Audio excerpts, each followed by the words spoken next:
ओम नमो भगवते वासुदेवाय। भागवत पुराण तृतीय स्कंद 7वां अध्याय। विदुर जी के प्रश्न। श्री शुकदेव जी कहते हैं, मैत्रेय जी का यह भाषण सुनकर बुद्धिमान व्यास नंदन विदुर जी ने उन्हें अपनी वाणी से प्रसन्न करते हुए कहा। विदुर जी ने पूछा, ब्राह्मण, भगवान तो शुद्ध बोध स्वरूप निर्विकार और निर्गुण है। उनके साथ लीला से भी गुण और क्रिया का संबंध कैसे हो सकता है? बालक में तो कामना और दूसरों के साथ खेलने की इच्छा रहती है, इसी से वह खेलने के लिए प्रयत्न करता है, किंतु भगवान तो स्वतः नित्य तृप्त पूर्ण काम और सर्वदा असंग हैं। वे क्रीड़ा के लिए भी क्यों संकल्प करेंगे? भगवान ने अपनी गुणमयी माया से जगत की रचना की है, उसी से वे इसका पालन करते हैं और फिर उसी से संहार भी करेंगे। जिनके ज्ञान का देश काल अथवा अवस्था से अपने आप या किसी दूसरे निमित्त से भी कभी लोप नहीं होता, उनका माया के साथ किस प्रकार संयोग हो सकता है? एकमात्र ये भगवान ही समस्त क्षेत्रों में उनके साक्षी रूप से स्थित हैं। फिर इन्हें दुर्भाग्य या किस प्रकार के कर्म जनित कलेश की प्राप्ति कैसे हो सकती है? भगवान, इस अज्ञान संकट में पड़कर मेरा मन बड़ा खिन्न हो रहा है। आप मेरे मन के इस महान मोह को कृपा करके दूर कीजिए। श्री सुखदेव जी कहते हैं, तत्व जिज्ञासु विदुर जी की यह प्रेरणा प्राप्त कर कर अहंकारहीन श्री मैत्रेय जी ने भगवान का स्मरण करते हुए मुस्कुराते हुए कहा। श्री मैत्रेय जी ने कहा, जो आत्मा सबका स्वामी और सर्वथा मुक्त स्वरूप है, वही दीनता और बंधन को प्राप्त हो। यह बात युक्ति विरुद्ध अवश्य है, किंतु वस्तुतः यही तो भगवान की माया है। जिस प्रकार स्वप्न देखने वाले पुरुष को अपना सिर कटना आदि व्यापार न होने पर भी अज्ञान के कारण सत्यवत भासते हैं, उसी प्रकार इस जीव को बंधन आदि न होते हुए भी अज्ञानवश भास रहे हैं। यदि यह कहा जाए कि फिर ईश्वर में इनकी प्रतीति क्यों नहीं होती, तो इसका उत्तर यह है कि जिस प्रकार जल में होने वाले कंप आदि क्रिया जल में दिखने वाले चंद्रमा के प्रतिबिंब में न होने पर भी भासती है, आकाशस्थ चंद्रमा में नहीं, उसी प्रकार देहाभिमानी जीव में ही देह की मिथ्या धर्मों की प्रतीति होती है, परमात्मा में नहीं। निष्काम भाव से धर्मों का आचरण करने पर भगवत कृपा से प्राप्त हुए भक्ति योग के द्वारा यह प्रतीति धीरे धीरे निवृत्त हो जाती है। जिस समय समस्त इंद्रियां विषयों से हटकर साक्षी परमात्मा श्री हरि में निश्चल भाव से स्थित हो जाती है, उस समय गाढ़ निद्रा में सोए हुए मनुष्य के समान जीव के राग द्वेष आदि सारे क्लेश सर्वथा नष्ट हो जाते हैं। श्री कृष्ण के गुणों का वर्णन एवं श्रवण अशेष दुख राशि को शांत कर देता है। फिर यदि हमारे हृदय में उनके चरण कमल की रज्ज के सेवन का प्रेम जग पड़े, तब तो कहना ही क्या है। विदुर जी ने कहा, भगवन आपके युक्ति युक्त वचनों की तलवार से मेरे संदेह छिन्न भिन्न हो गए हैं। अब मेरा चित्त भगवान की स्वतंत्रता और जीव की परतंत्रता दोनों ही विषयों में खूब प्रवेश कर रहा है। विद्वान, आपने यह बहुत ठीक कही है कि जीव को जो क्लेश आदि की प्रतीति हो रही है, उसका आधार केवल भगवान की माया ही है। वह क्लेश मिथ्या एवं निर्मूल ही है, क्योंकि इस विश्व का मूल कारण ही माया के अतिरिक्त और कुछ नहीं है।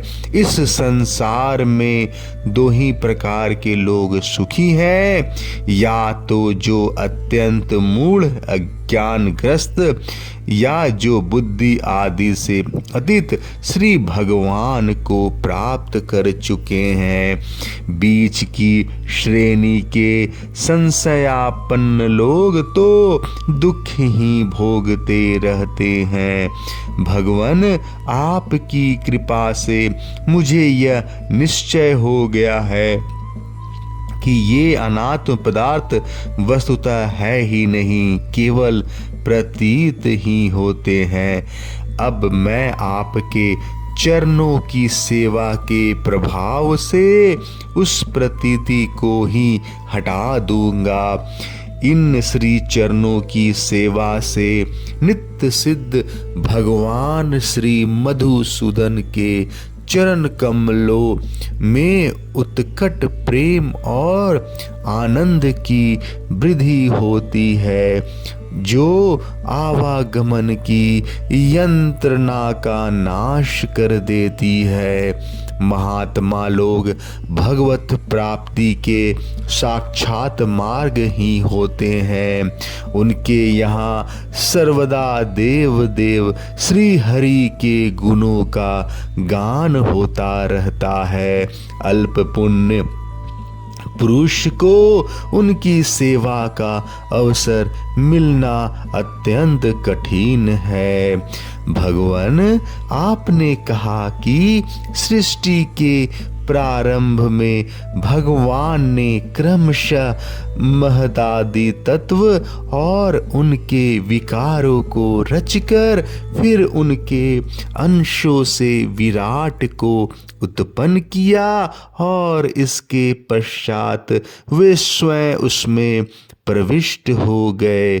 उन विराट के हजारों पैर, जांघें और बाहें हैं। उन्हीं को वेद आदि पुरुष कहते हैं। उन्हीं में यह सब लोक विस्तृत रूप से स्थित है। उन्हीं में इंद्रिय, विषय और इंद्रियाभिमानी देवता के सहित 10 प्रकार के प्राणों का जो इंद्रिय बल, मनोबल और शारीरिक बल रूप से 3 प्रकार हैं, आपने वर्णन किया। और उन्हीं से ब्राह्मण आदि वर्ण भी उत्पन्न हुए।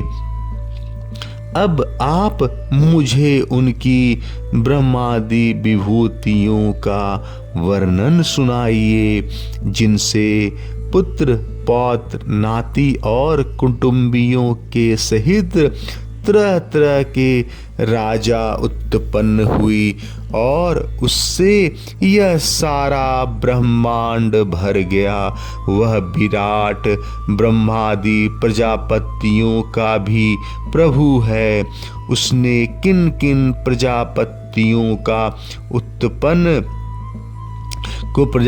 को उत्पन्न किया तथा सर्ग अनुसर्ग और मनवंतरों के अधिपति मनुओं की भी किस क्रम से रचना की।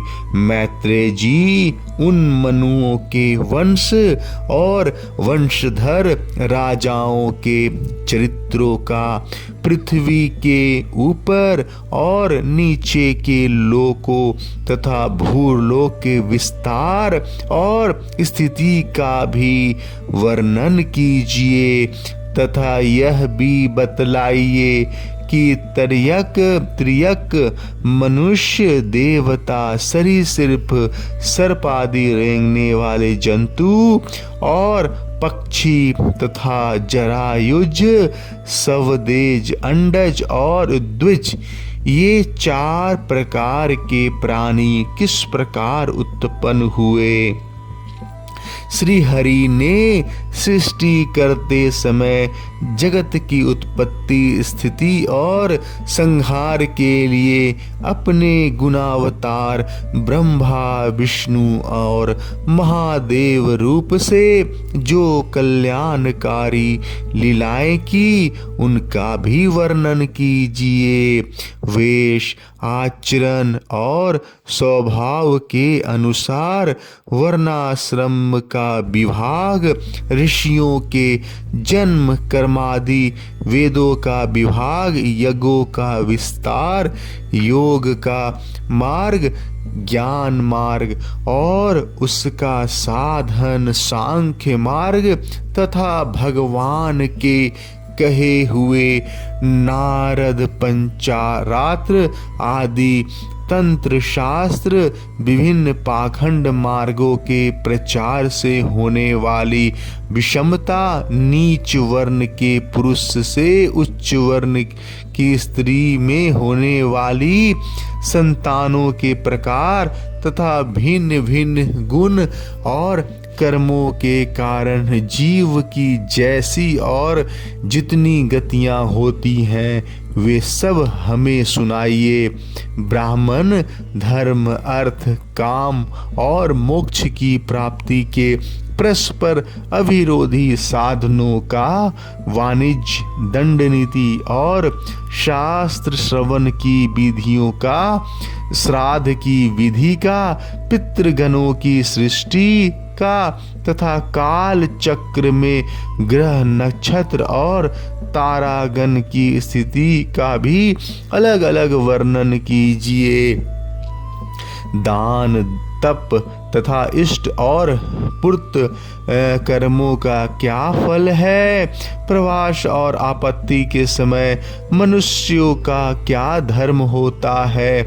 निष्पाप मैत्रेय जी, धर्म के मूल कारण श्री जनार्दन भगवान किस आचरण से संतुष्ट होते हैं और किन पर अनुग्रह करते हैं, यह वर्णन कीजिए। द्विज्वर दीन वत्सल गुरुजन अपने अनुगत शिष्यों और पुत्रों को बिना पूछे भी उनके हित की बात बतला दिया करते हैं। भगवान उन महदादि तत्वों का प्रलय कितने प्रकार का है तथा जब भगवान योग निद्रा में शयन करते हैं तब उनमें से कौन कौन तत्व उनकी सेवा करते हैं और कौन उनमें लीन हो जाता है। जीव का तत्व परमेश्वर का स्वरूप, उपनिषद प्रतिपादित ज्ञान तथा गुरु और शिष्य का पारस्परिक प्रयोजन क्या है। पवित्रात्मन विद्वानों ने उन ज्ञान की प्राप्ति के लिए क्या क्या उपाय बतलाए हैं, क्योंकि मनुष्यों का ज्ञान, भक्ति अथवा वैराग्य की प्राप्ति अपने आप तो हो नहीं सकती। ब्राह्मण, माया मोह के कारण मेरी विचार दृष्टि नष्ट हो गई है। मैं अज्ञ हूँ, आप मेरे परम सुहृद हैं। अतः श्री हरि लीला का ज्ञान प्राप्त करने की इच्छा से मैंने जो प्रश्न किए हैं उनका उत्तर मुझे दीजिए।